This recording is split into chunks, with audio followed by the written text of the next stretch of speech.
Today, we're turning over to a topic that's gaining traction across Asia: animal rights and welfare. RTI's English team is currently producing a mini-series, and our first episode is going to be on this, and I thought we can bring some attention to this topic before we release our first video. Now, Taiwan is often seen as a regional leader in this area, frequently ranking among the countries with the strongest animal protection laws. This island captured international headlines back in 2017 when it became the first country in Asia to ban euthanasia in animal shelters, a landmark policy shift that sparked a surge in adoptions and sent a powerful message about compassion and responsibility. But even with forward-thinking legislation, challenges persist, from cases of cruelty and neglect to concerns over unregulated breeding and pet abandonment. The road to meaningful protection is far from over.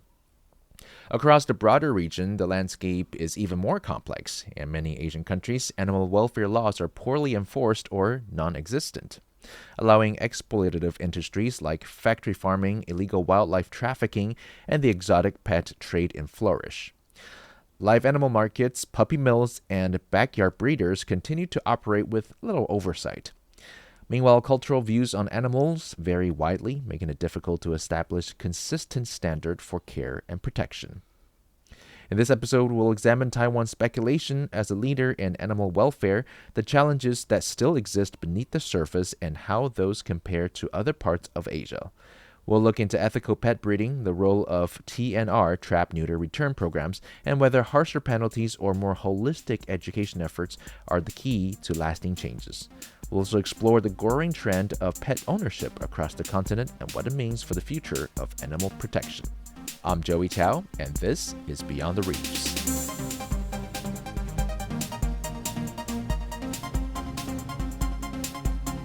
Hi, you're listening to Beyond the Reefs, a show produced by Radio Taiwan International. Here we talk about socio-economic issues that are faced by Taiwan and their broader impact around the world, beyond the reefs of this island nation.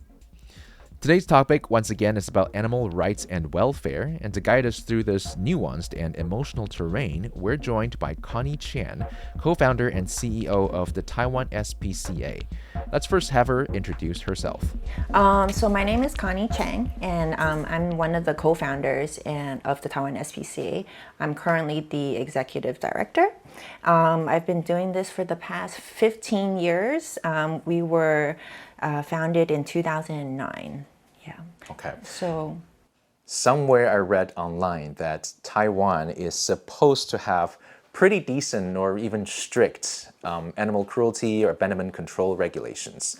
Do you think that's true compared to Asia or compared to the rest of the world?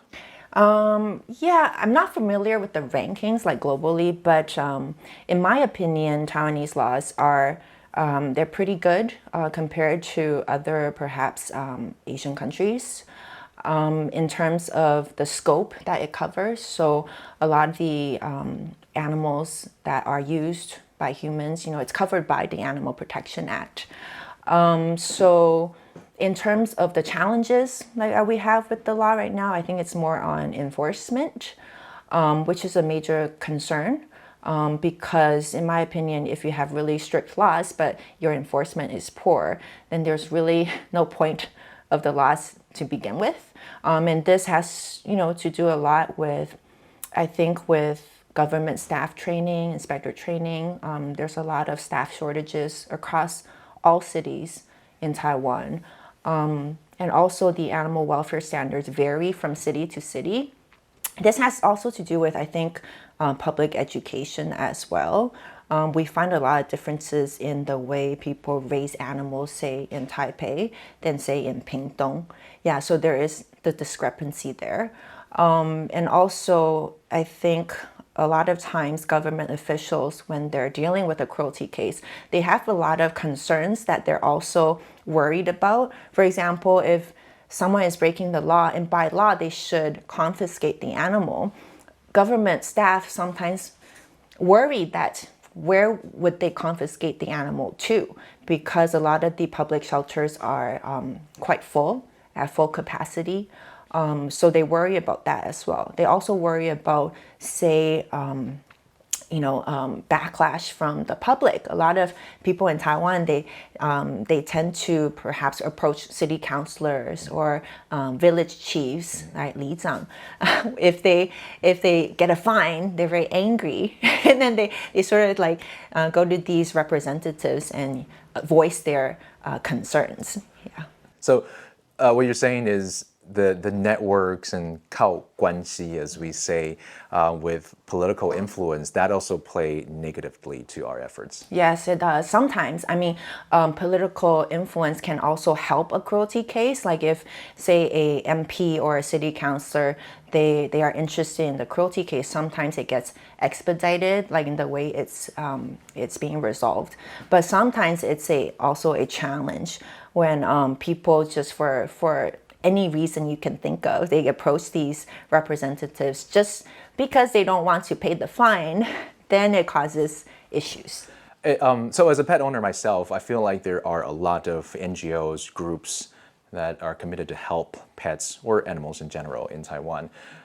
Is there a thing to be said about how many there are? I mean, when you have so many, does it get the effort kind of spread a little thin and it's not united front? Yeah, I mean, the number of legalized NGOs, animal welfare NGOs, I think the number is over 100 that's registered with the government. So that's a lot of charity groups for such a small island, right? So what we find is a lot of the groups sort of don't really work together in a way, and also most of the groups focus on stray animals or dogs and cats, and on rescues, or they have a shelter.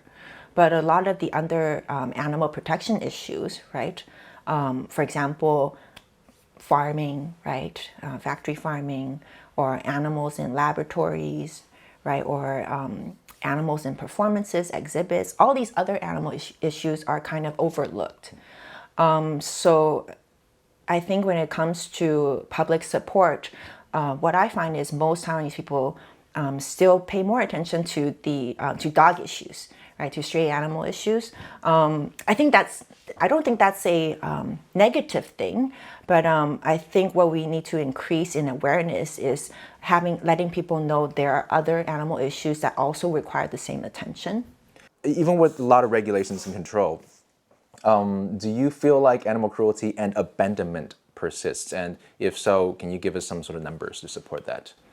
Yeah, I can provide some numbers that we have here at the Taiwan SPCA. So one of our main focuses is cruelty investigations.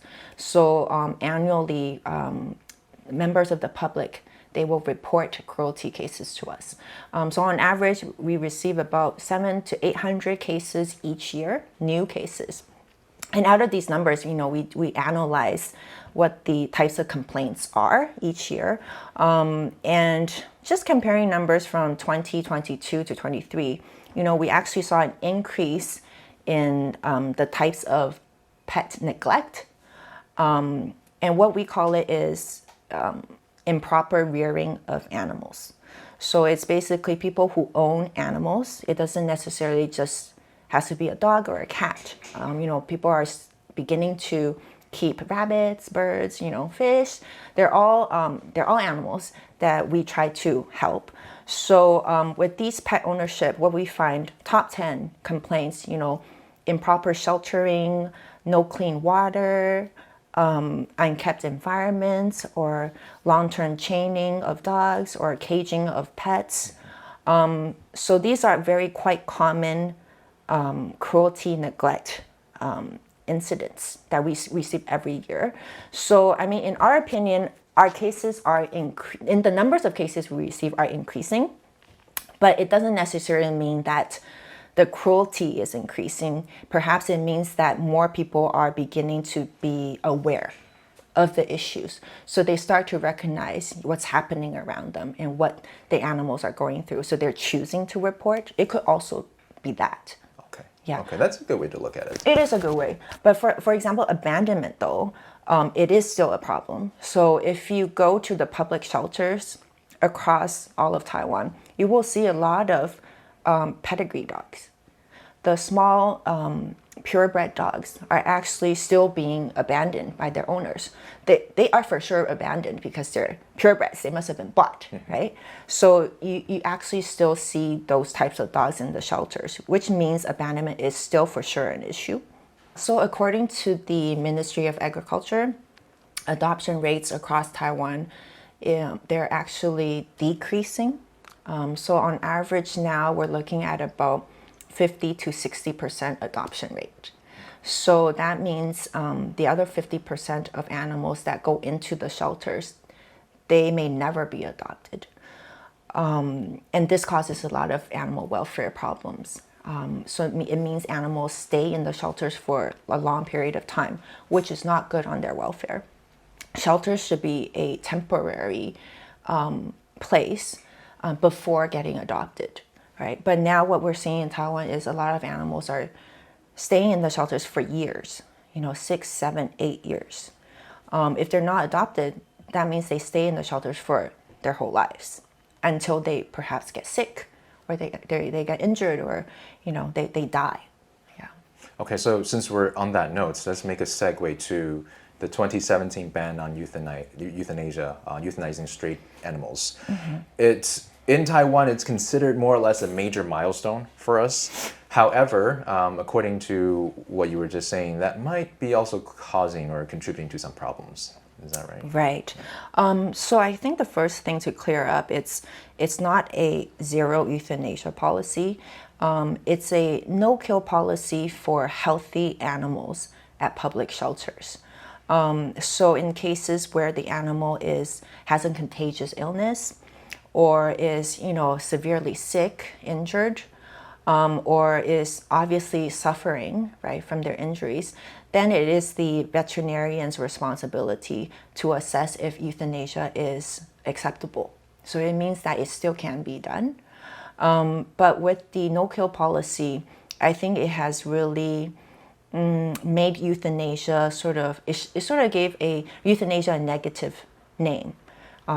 Many people think euthanasia is horrible, and that in all cases you shouldn't euthanize animals.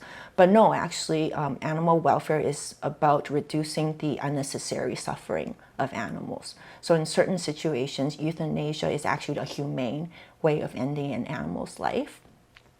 So with that is causing, I think the education is one bit, and then also it's causing a lot of challenges at shelters now.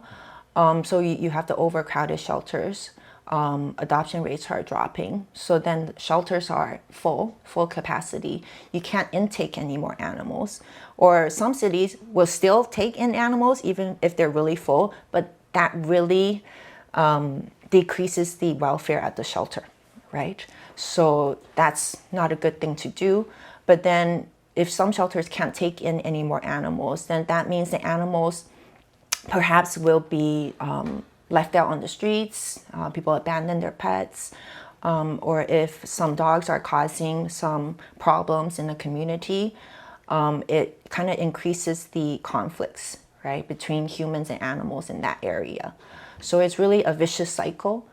I think the no-kill policy in itself was meant to do good, but I think the policy was pushed through a little too quickly without setting up supporting measures for other things that might occur afterwards.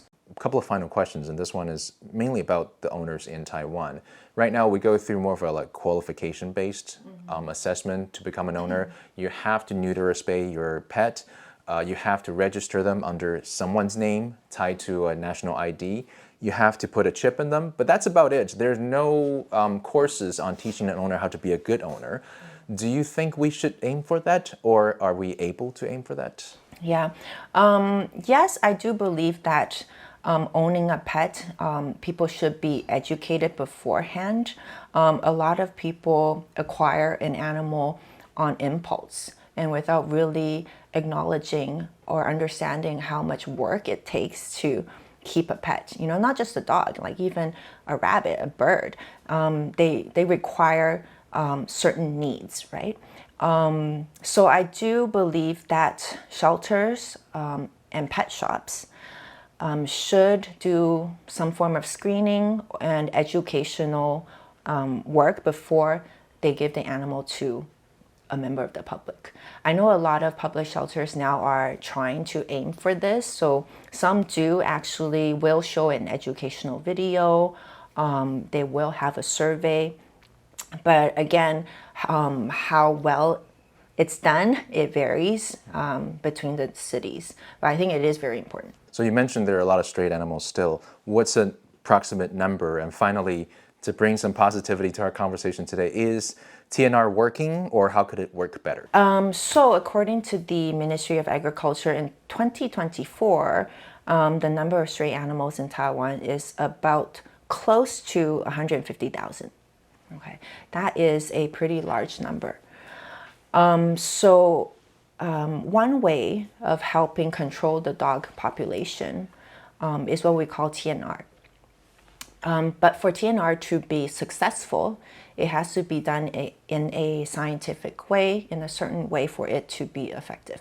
So one of the major concerns is when you do TNR, if you don't neuter 80 to 90% of the dog population in one area, it's not going to work. Because the ones that are not neutered, they start also reproducing, right? So the cycle continues. So 80 to 90% has to be neutered.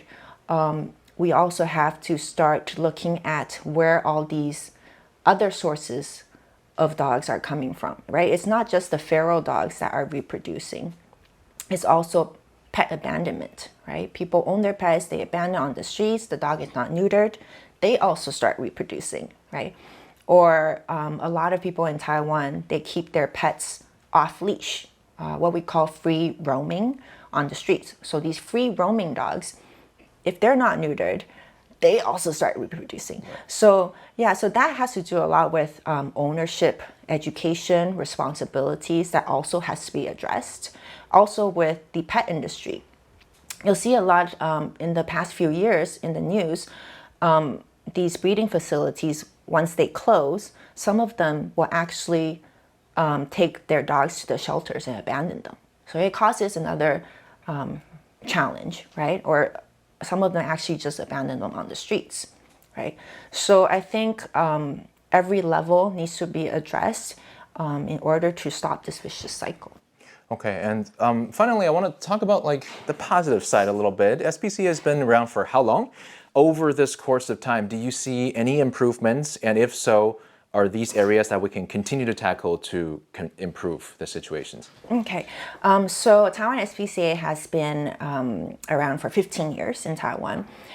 In my opinion, in the past 15 years, there has been progress. I think very obvious in certain areas. For example, with the government, when we're trying to lobby an issue or lobby a new policy, I'm actually finding that government are aware of the importance of animal welfare and animal protection. I think that is a huge improvement from, say, 15 years ago. And also, I think with younger people, younger generation, we do a lot of school presentations. Like we do about over 200 talks each year. Yes, and in the past few years, it has been very obvious that young people are very, very interested in animal welfare issues. And also teachers are beginning to see the importance. So we get a lot more school invitations to go do these talks. In terms of public support, most of our supporters are younger people. And I would say between ages of 25 to 35. And that it has been increasing, our supporter fan base. So that means that, I think people are being more aware of the issue, right? And they're caring about animal protection, which is a huge plus. Like when we're trying to push through any new legislation or policies, we need the public support for the SPCA when we do these type of work. So yeah, those are some very obvious improvements in the last 15 years. And that concludes our conversation with Taiwan SPCA's co-founder and CEO, Connie Chiang. This is Beyond the Reefs, and I'll see you next time.